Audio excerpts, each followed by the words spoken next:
اعوذ باللہ من الشیطان الرجیم، بسم اللہ الرحمن الرحیم، اللہم صلی علی محمد وآل محمد وعجل فرجہم۔ جیسا کہ آپ سب کو معلوم ہے، ماہ رجب ماہ مبارک ہے، اور اس مہینے میں خداوند عالم نے خاص اپنے بندوں کے لیے مغفرت کے لیے بنایا ہے کہ انسان اس مہینے میں زیادہ سے زیادہ اللہ کی بارگاہ میں توبہ اور استغفار کرے، اپنے گناہوں کی بخشش طلب کرے، اور اس مہینے میں روزہ رکھنے کا بھی بہت زیادہ ثواب ہے۔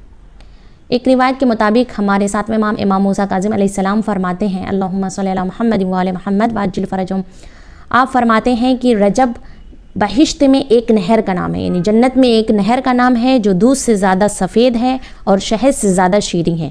جو بھی ماہ رجب میں ایک دن روزہ رکھے گا، خداوند عالم اس کو اس نہر سے سیراب کرے گا۔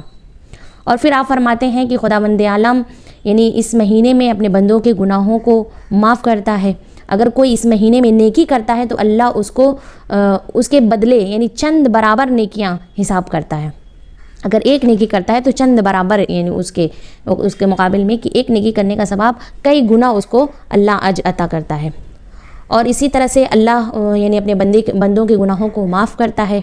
اور اگر کوئی اس مہینے میں ایک روزہ رکھتا ہے، خداوند عالم آتش جہنم کو 100 سال اس سے دور کر دیتا ہے، 100 سال تک اس سے دور کر دیتا ہے۔ اور پھر اسی طرح سے اگر کوئی 3 دن اس مہینے میں روزہ رکھ لیتا ہے، ماہ رجب میں 3 دن اگر کوئی روزہ رکھ لیتا ہے تو خداوند عالم اس کے اوپر بہشت کو واجب کر دیتا ہے، جنت اس کے اوپر واجب ہو جاتی ہے۔ اتنا زیادہ ثواب ہے ماشاءاللہ۔ خداوند عالم کی رحمت کتنی وسیع ہے، اور اس ماہ رجب میں اللہ کی رحمت اونڈیلی جاتی ہے، نازل ہوتی ہے، تیزی کے ساتھ نازل ہوتی ہے۔